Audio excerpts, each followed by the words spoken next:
Mas sim, se eu descobrir que foi o encarregado ou a mando do encarregado, essas coisas, aí eu posso ter uma responsabilização. O encarregado passou uma informação distorcida para o operador. Exatamente. Aí existe essa responsabilidade, mas não que ele vá pagar a mesma coisa. Tem o princípio da proporcionalidade.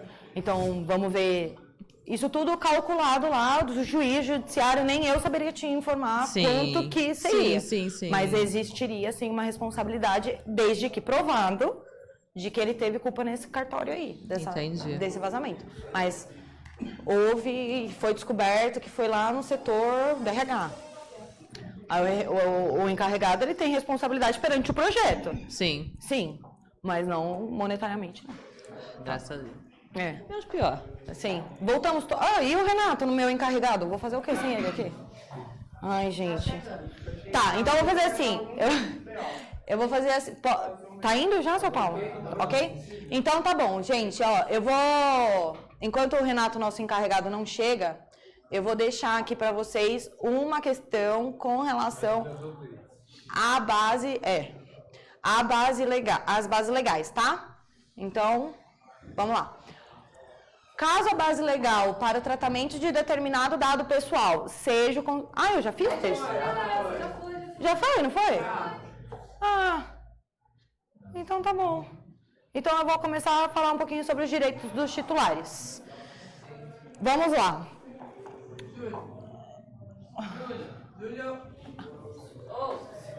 É o meu encarregado?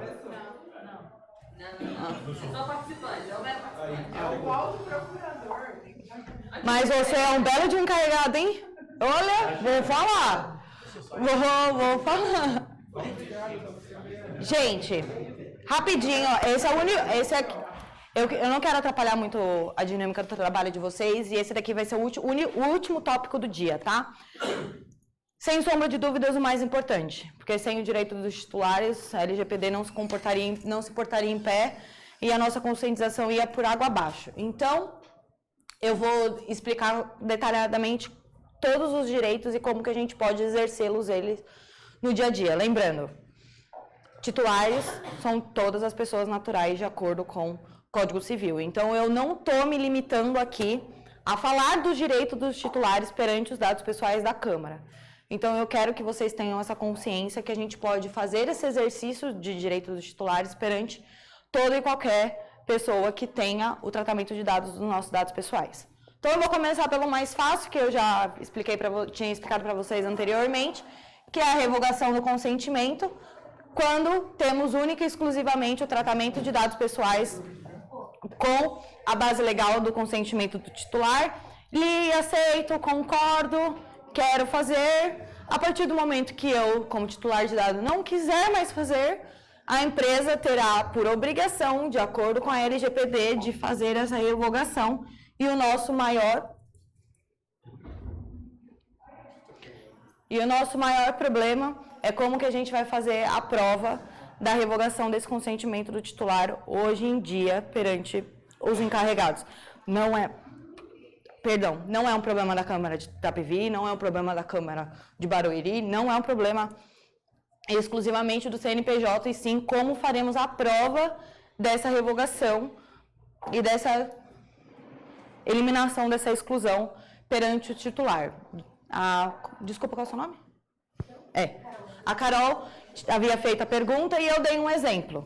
Existem outros advogados, outras pessoas que trabalham com a LGPD que não gostam de fazer isso, de mandar o print e que simplesmente mandam um e-mail falando que fez a exclusão e tudo mais. Fica a critério, porque ainda a gente não tem regulamentado como que a gente faria essa nomeação, tá? A confirmação e o acesso dos dados pessoais. Então, conforme eu havia comentado com vocês, caso eu queira, eu posso perguntar para qualquer empresa CNPJ se eu tenho dado pessoal naquela empresa e quais são. Então, eu preciso, além da confirmação, porque eu posso chegar, ser um encarregado mal intencionado, virar e falar assim, tem. Só. Tá, tenho dado, sim. E aí eu preciso do acesso, quais? Então, por isso que a LGPD e o legislador, ele teve essa preocupação de falar confirmação e acesso, porque a partir da confirmação eu tenho quais serão. Compartilhamento dos dados pessoais seriam esses quais de maneira efetiva, então eu vou demonstrar para vocês quais são os dados pessoais, de acordo com o meu banco de dados que eu tenho lá, e por isso, novamente, lá no começo da nossa aula, o mapeamento é muito importante, porque se eu tiver um mapeamento defasado, onde o RH coleta um dado, o jurídico coleta outro, e assim sucessivamente, na hora do encarregado responder, ele só vai responder de acordo com o que o RH respondeu. E o jurídico está lá coletando os demais dados. Então, compartilhamento aqui seria da empresa em geral.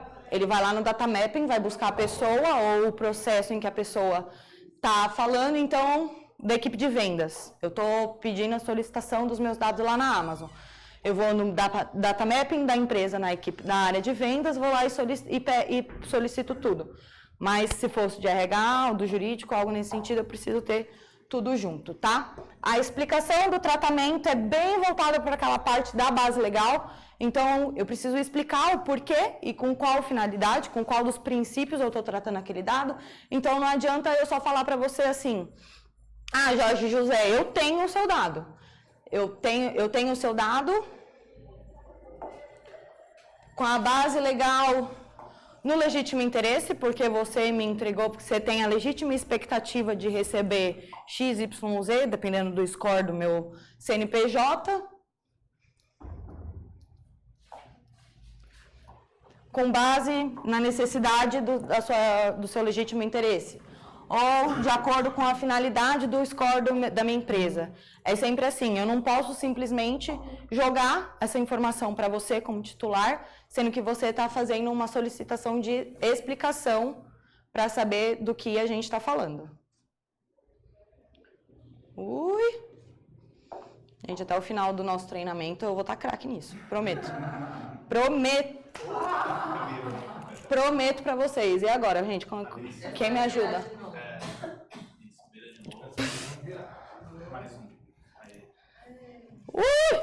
Até o final, eu dou um certificado para a Câmara de treinamento e vocês me dão uma de lousa interativa, por favor. Obrigada. Falando um pouquinho de oposição ao tratamento de dados pessoais. Então, geralmente, é quando eu não concordo com aquele tratamento ou eu não concordo com a base legal que você está me dando aquela justificativa da base legal. Então, por exemplo, eu não acredito que aquele tratamento seja de acordo com o legítimo interesse ou eu não acredito que seja um consentimento. Há previsto na lei como um direito essa oposição, essa troca de informações entre o CNPJ e o titular, para a gente cravar uma conversa com relação ao tratamento dos direitos titulares. Vou deixar a revisão, falando de confirmação e acesso sim, com relação à confirmação dos dados pessoais. Muito comum, quando a gente faz troca de domicílio, mulher casa, pega e adiciona o nome do marido no seu dado. No caso do Jorge José, que a gente vai fazer até o final do treinamento, a gente vai fazer a alteração do nome dele, então ele vai precisar, todas as empresas que têm os dados dele, ele vai precisar fazer a correção, porque ele vai falar, gente, meu nome não é mais Jorge, agora meu nome é Jorge José da Silva Castro, já está na sua, então a gente limpa e passa tudo de volta, não tem problema. Mas essa correção de dados pessoais é quando a gente alterou. Não altera CNPJ, RG, mas muito comum com endereço, com nome, quando a gente faz, quando a gente casa, ou... eu acho que esses são os dois mais comuns. Os dois mais comuns.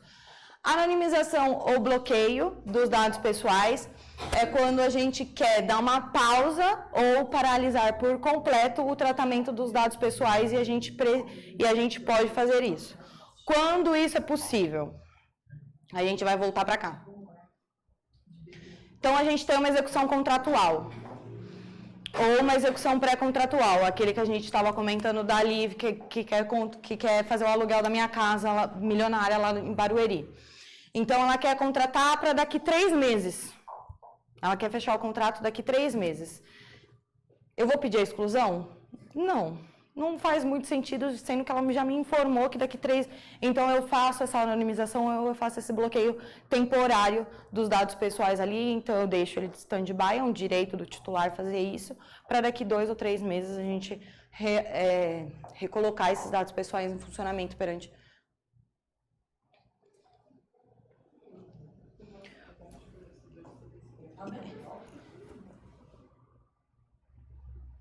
Foi? Boa. Portabilidade dos dados é muito comum e é a única o exemplo que vem na cabeça, eu acho que de todo consultor de proteção de dados, que é a troca de operadora. Então, muitas das vezes a gente tem aquele número, milhões de anos, a gente não quer trocar o número, a gente só quer fazer a portabilidade de fulano para ciclano. A gente solicita a portabilidade tanto do número quanto dos dados pessoais, porque geralmente eles vão pedir a mesma coisa para fazer o cadastro na outra operadora, nome, CPF, comprovante de residência e tudo mais. Então, ao invés de a gente pedir a anonimização, ou o bloqueio, a exclusão do dado pessoal de um, pegar o telefone e passar para o outro, a gente faz a portabilidade de todo aquele banco de uma para outra. A eliminação dos dados pessoais é essa que eu já tinha explicado para vocês. E, gente, não confundam. Eliminação dos dados pessoais com revogação do consentimento. São coisas bem diferentes. Vou dar para vocês um exemplo do RH que eu acho que faz muito sentido. Quando a gente tem a questão do atestado médico, ou quando a gente vai num médico e a gente sabe que eles precisam ter a nossa anamnese lá, durante 20 anos. Depois de 20 anos, o médico ele pode e ele deve fazer a exclusão de todo o seu cadastro de saúde que fica lá, a portabilidade dele. É um direito do titular ter esses dados eliminados, que não tem nada a ver com revogação do consentimento. Vocês percebem? Base legal diferente, princípio diferente, legislação diferente. Aqui a gente está falando de LGPD no consentimento e pronto. Lá no médico, que ele precisa ter todo o nosso histórico durante 20 anos, a gente está falando de Conselho Regional, Conselho Federal de Medicina, a gente está falando de legislação específica para médico e tudo mais. Ele tem aquele prazo para guardar aqueles documentos e depois fazer a eliminação. São direitos diferentes. Alguém ficou com alguma dúvida com relação a esse? Porque esses são os que mais confundem. Quer falar, Ali? Fala. A revogação do consentimento, na maioria das vezes, vai pressupor a eliminação dos dados. Mas o contrário... Não é verdadeiro. Não é verdadeiro. Geralmente, quando a gente pede a eliminação dos dados, tá? Assim, geralmente...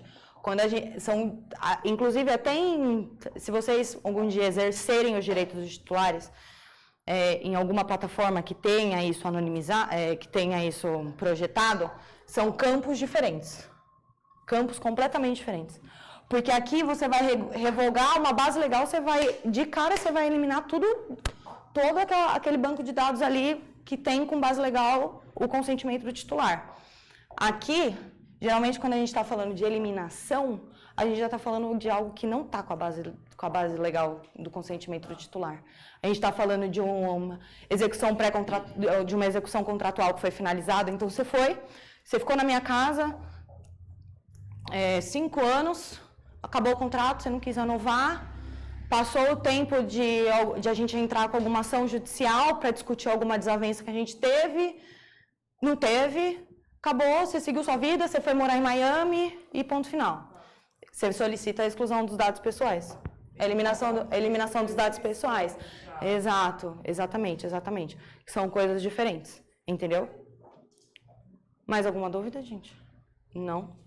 Então tá bom. E a revisão de decisão automatizada, geralmente para empresas que já estão com a consciência de LGPD muito lá para frente, que tem esses aplicativos de controle de banco de dados, de controle de data mapping, de controle de tudo mais, e o titular também já está com muita consciência dos seus direitos, e ele vai e pede uma revisão de por onde está passando, sistematicamente falando dentro da organização em específico. Muito pouco utilizado e muito pouco exercido esse direito perante as empresas e também os titulares de dados. Só te dando mais um exemplo, tá? Eliminação dos dados pessoais, muito comum quando a gente finaliza em empresas privadas, contrato com os funcionários, passou o prazo de 2 anos para ingresso de uma ação trabalhista, Aí acabou mesmo o contrato, você já está trabalhando em outra empresa, a empresa também tem um arquivo super pequenininho, vai fazer eliminação direto ali e você vai solicitar, se não tiver tido, né, se não houver eliminação dos dados pessoais de modo específico pela empresa, né, aí você vai lá e solicita de acordo, porque finalizou a relação trabalhista, não tem mais porquê, não sei o quê. É eliminação de dados pessoal direto, não é revogação do consentimento. Tá bom? A empresa elimina os dados pessoais de ex-funcionários, é isso? Oi? A empresa elimina como se nunca... Então, é porque nas empresas privadas é muito comum, mesmo ao final da relação contratual entre um funcionário por justa causa ou por um acordo, qualquer coisa, você resguardar toda a relação que teve ali trabalhista, para que se haja o caso, o ingresso de uma reclamação, você ter o histórico daquele funcionário ali. E existe um prazo, né, que a lei trabalhista, que a lei trabalhista... São 100 anos para documentação de documento pessoal. Oi? São 100 anos, por via de resto, documentos pessoais. 100 anos? 100 anos. Meu Deus. Tem documentos específicos que regem isso, a tabela de temporalidade e um plano de classificação de documentos. A gente está falando de documentos específicos para pessoal, o mínimo são 100 anos. Isso. E para ingresso dessa ação trabalhista, geralmente são 2 anos que você tem direito, você pede retroativo de até 5 anos. Na legislação trabalhista, mas eu não sou especialista trabalhista, não sei se é essa a data mesmo. Depois desses 2 anos, o funcionário já não tem direito mais de reclamar nada daquele funcionário. Então, não faz sentido o arquivo, o RH ou qualquer outro, continuar com os dados daquele funcionário que já passou o prazo, entendeu? Então, é por isso que é eliminação de dado pessoal direto e não revogação de consentimento. Pode falar. Sim, essa regra vale tanto para o sistema privado quanto público. Esse prazo que a GE especificou de 100 anos, por exemplo. Sim, vale para todo mundo. Para todo mundo, Sim. em geral. Sim. Nesse caso trabalhista, eu estou falando para privado mesmo. Porque pode ser que algum regimento... o tempo de ação prescreve, você perde o direito de fazer essa reclamação. Mas pode falar. Eu vou acabar fugindo mesmo da sua palestra, né? Mas tô falando assim... Mas eu vou responder o que eu souber. O que eu não souber, eu vou te falar que eu não sei. Tudo bem. Diga. Algumas coisas que tem efeito para previdência, por exemplo, a empresa pode manter algo assim? Como assim? Não entendi. É o que eu vejo... até com meu pai já aconteceu isso, né? Sabia que o seu pai era o escorno. Falei, INSS. Meus exemplos vida. sempre são certeiros. Diga. E ainda tem outros amigos deles assim. Sim, mas é super comum. Pede a carteira de trabalho, não tem dado lá no Instituto de Previdência lá, aí eles tentam correr atrás da empresa que buscar dados sobre isso. Sim. Acho que tem aquele 1 milhão dele que ele não correu atrás. Um caso real que aconteceu aqui, mas sem citar nomes, claro. Uma pessoa que já trabalhou aqui na Câmara pediu documentos da época de que eu nasci. Nem trabalhava, que nem sonhava trabalhar nessa Câmara Municipal. Mas a gente tem essa documentação e ela fica guardada. A forma já é outra história. Mas ela fica guardada por um período de tempo. Sim. Bom, eu vou... É muito extrajudicial o que eu tô falando aqui pra vocês e pra galera que tá assistindo aí gravado, pelo amor de Deus, hein?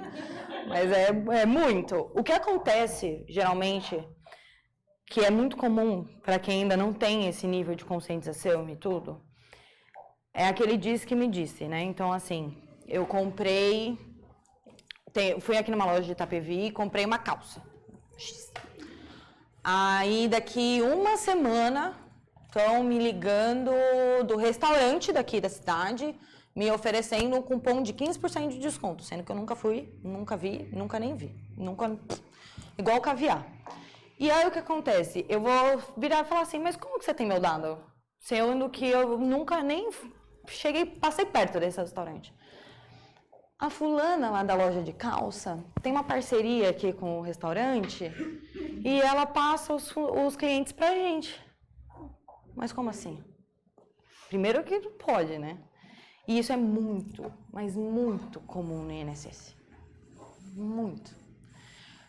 vínculo com o banco, o funcionário com vínculo. E isso é um BO. Eu vou explicar mais detalhado para vocês isso na aula 3 e 4, porque já existe julgado falando que não pode e tudo mais. Mas é muito isso que tem. Então, o próprio funcionário de lá pega o banco de pessoas que a gente nem sabe se tem o benefício, nem sabe, e joga pro, será, Sicredi, Itaú, bibibi, blá, blá, blá, entendeu? Então, infelizmente, tá aí. Mas, assim, um spoiler da aula 3 e 4. Saiu a primeira lista de sanções da NPD. São 7 CNPJ, 6 é órgão público. Vai chegar no INSS. Eles vão chegar. Vai ser regularizado e vai dar muito chabu. Porque é impressionante o quanto... Eu sou presidente da Comissão de Proteção de Dados lá, né? E, assim, a comissão que mais me procura para falar de vazamento de dados é, sem dúvida nenhuma, a Comissão de Trabalho e de Previdência Social. Que eles falam, não tem como, assim, o meu cliente faz o cadastro, às vezes, lá no login e senha do Gov, para solicitar o benefício, e já tem 3, 4 bancos ligando. Vai acontecer um problemão. Vai ter um BO gigante aí. E o problema é que, assim, existem pontos negativos e pontos positivos, né? Porque antes era tudo muito separado. Então, você tinha o site do INSS, você tinha o site, por exemplo, da NPD, que para você fazer uma solicitação como titular, inclusive uma dica que eu dou para todo mundo, e saiam daqui com isso, tarefa de casa, que no último dia eu vou cobrar todos vocês. Já cadastrem vocês na NPD como titulares, para caso algum dia vocês virem necessitar fazer alguma solicitação na NPD. Precisa já ter o cadastro, porque senão você não consegue. Mas antes, Jorge, era separado. E aí, me perdoa. Se não sabe quem é. Mas o governo brasileiro, ele unificou todo o sistema.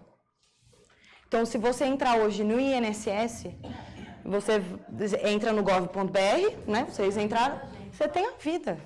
A vida. Então, assim, é um absurdo, porque acontece, muitos advogados previdenciaristas, eles têm acesso ao login e a senha do meu INSS, porque vai entrar com benefício para o cliente, e é comum ter essa relação entre a pessoa e o advogado, porque às vezes o advogado tem mais praticidade de fazer mesmo, e não sei o quê, e entra e já sabe onde faz, ele tem acesso à carteira de vacinação do Covid da pessoa, ele tem acesso a tudo da pessoa, porque o governo ficou tudo num site só. Então, assim, é um absurdo... Exato. As declarações sobre CAC. CAC, exato. Do ponto de vista de segurança antitrust. Não, assim, foi muito bom porque as pessoas conseguem acessar tudo muito mais rápido, mas ao mesmo tempo que é muito bom, você tem que saber para quem que você está repassando essa informação. Então, o que eu vejo muito, assim, advogado previdenciarista, e eu reforço, assim, meus colegas de profissão, eles, por muitas das vezes, estão ajudando a pessoa que está solicitando benefício, porque muitas das vezes a pessoa nem sabe mexer. Mas tenha responsabilidade, assim, faça o projeto de adequação no seu escritório, porque casa de ferreiro, espeta de pau, né? As pessoas acham que, porque eu sou advogado, eu tenho direito a fazer isso. Você tem o direito, desde que você esteja regulamentado também pela LGPD. Não é porque o seu score é ajudar os outros que você não precisa efetivamente também ter um projeto de adequação ali, entendeu? Então, se, por exemplo, você perde ou roubam o seu notebook, advogado, e aí? Banco de dados, aí você foi lá, só fez 30 solicitações no INSS hoje para 30 beneficiários diferentes. Então, é difícil, Diga, meu DPO. Não, só para complementar, o meu pai, ele aposentou ano passado, antes mesmo dele saber da aposentadoria. Mas é muito. Não consegui nada para ele. Muito comum, muito comum. Semana passada eu ministrei uma palestra de conscientização e tinham dois advogados de previdenciário lá, né, nessa roda de conversa que a gente estava fazendo, né? E eles falaram, é super comum o meu cliente saber antes de mim que o benefício foi concedido, porque começa tanto a ligação de banco, o seu benefício foi concedido, seu benefício foi concedido. E tipo, meu advogado não informou? Como assim, meu advogado não tá fazendo o trabalho direito? Não, seu advogado tá fazendo o trabalho direito, às vezes nem chegou no e-mail. Ocorreu um vazamento lá atrás, no instituto, que... Não, a palavra é vazamento mesmo. O aspas é que o aspas é, tipo, o inconsciente, né? Porque foi bem do consciente. Exato, foi bem do consciente. Mas... E as pessoas reclamam como se fosse problema, tipo, do advogado mesmo. Nossa, mas meu advogado não veio me informar? E não, na verdade, o seu advogado às vezes nem abriu o e-mail, nem está sabendo que o seu benefício foi concedido. Mas ele já teve 30 pessoas ligando, entendeu? E, então, para a gente finalizar a aula de hoje, eu deixei um último quiz aqui para a gente fazer a respeito dos direitos dos titulares. Então, vamos lá. Que direito do titular dos dados é definido explicitamente pela LGPD? Os dados devem ser fornecidos no formato solicitado pelo titular de dados. O acesso aos dados devem ser fornecidos sem custo para o titular de dados. Os dados sempre devem ser alterados mediante solicitação do titular. Ou os dados devem ser apagados sempre que isso for solicitado pelo titular. O que vocês acham?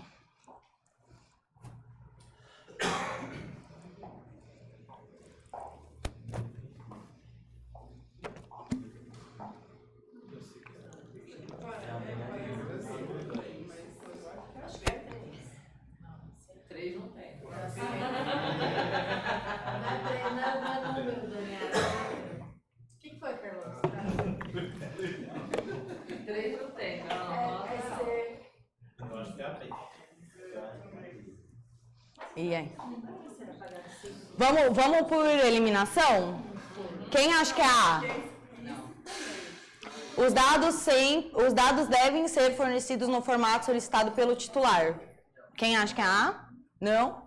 B. O acesso aos dados devem ser fornecidos sem custo para o titular. Quem acha que é B? Nosso DPO e livre. Os dados sempre devem ser alterados mediante solicitação. Quem acha? Não. Ou os dados devem ser apagados sempre que solicitado? Todo mundo acha que é essa? Você acha que é qual? D? Vamos lá. Eu não vou trazer a resposta. Ó, vamos lá. Eu trouxe essa como pegadinha mesmo. Vamos. Ó. Eu não vou trazer as perguntas, mas eu vou debater para vocês irem eliminando, porque sempre a gente fica com alerta quando é a palavra sempre ou nunca. Sempre ou nunca, porque ó, os dados devem ser apagados sempre que isso for solicitado. Vamos voltar. Ou seja, se tem um cumprimento de obrigação legal, não pode ser apagado. Então, automaticamente D não é. Eu acho que é assim. Mas não necessariamente, porque também está ciente se você pede a eliminação e tudo que está relacionado a você também vai ser apagado.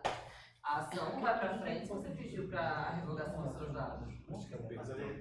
Mas aqui a gente não está falando de revogação, a gente está falando de eliminação.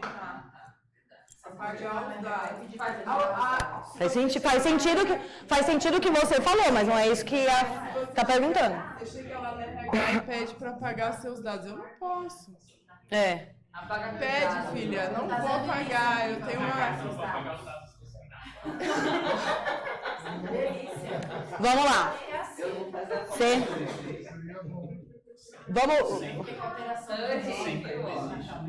Vamos lá. Os dados sempre devem ser alterados mediante solicitação do titular? Sempre. Alterado? Depende de qual dado. Porque a gente pede para alterar o CPF. Mas tem gente que faz solicitação, viu? Tem gente que faz. Ou, por exemplo, pede solicitação de alteração de algum tipo de dado sensível. Não pode ser essa também, porque a gente só pode pedir a solicitação desde comprovada a alteração daquele dado. Então também não pode ser a C. Então deve ser a B. Então vamos lá. O acesso aos dados devem ser fornecidos sem custo para o titular. Ninguém falou de gratuidade. Não. Mas ninguém falou também que... Tem que Mas pagar. a empresa vai te cobrar para você acessar a sua conta. Não para acessar a sua conta. Mas para você fornecer seus dados. É, exato. formato solicitado pelo titular também não pede. Não, então é a B, por isso que usou a B. Não Não, mas aqui qual direito é explícito? Os dados devem ser fornecidos no formato solicitado. Então, por exemplo, eu vim aqui. Eu ia chutar ao centro. Eu vim aqui e conversei com a moça da recepção. Eu quero falar para ela, eu quero solicitar para ela verbalmente. Eu posso responder verbalmente, mas eu posso também responder digital. Deixar lá. Foi solicitar, e geralmente é isso que acontece, tá? O encarregado ele vai chegar e vai falar assim: foi solicitado no dia tal o direito X do titular Y. Nesse caso, tais dados são de posse da prefeitura, para não falar da Câmara, da prefeitura de Itupeva. Tal. Atenciosamente, Renato encarregado. Acabou. Até rimou. DPO, encarregado. Entendeu? É confuso. É o mais confuso. Mas é o mais fácil de perceber. Ficaria entre a A e a B. Ficaria entre a A e a B. Alterado, para fazer a alteração, a gente precisa fazer a comprovação da alteração e nem sempre a gente pode solicitar a exclusão, porque a gente pode ter ali um processo judicial em andamento, então a gente não consegue fazer, por exemplo, tenho uma ação de pensão alimentícia contra o pai do meu filho. Aí eu quero fazer a solicitação lá no TJ. Não, eu não posso, porque eu tenho um processo de guarda e de pensão ali. É uma obrigação legal. Ou uma execução no nosso contrato de aluguel. Então, não é sempre, entendeu? É só quando a hipótese é prevista. Gente, alguém tem mais alguma dúvida? Alguém tem alguma reclamação? Renato encarregado, a bola é tua. Pode falar. Em que momento que a gente tem custo para fornecimento de dados? Geralmente, quando há uma terceirização do banco de dados. Geralmente. Mas o custo... Não foi eu que fiz essa questão. Não foi eu que fiz essa questão. Mas geralmente o custo não é para o titular. Geralmente é para o controlador, no caso. Porque aí, nesse caso, o banco de dados seria o operador desse banco, entendeu? Então, pode ser que há um custo ali entre a função carregado e controlador e fornecedor. Mas, por eliminação... Eu, Bárbara, se eu lesse essa questão sem conhecimento, eu assinalaria B, tá? Mas já ficou confuso mesmo. Mas, nesse caso, não seria para o titular, e sim para o controlador, no caso de uma terceirização. Mais alguma dúvida? Gente, aprendemos vários conceitos hoje de LGPD.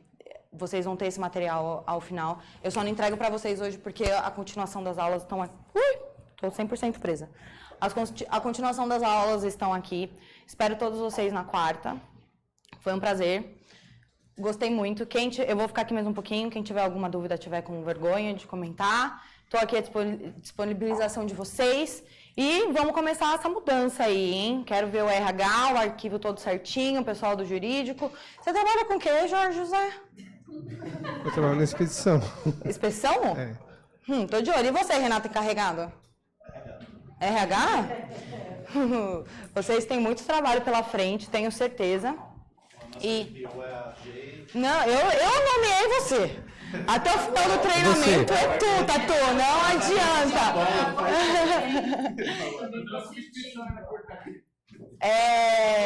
Eu não sei, deixa eu só... Peraí, só um segundo. Os dados nem sempre devem ser alterados mediante solicitação do titular. Tá. A segunda...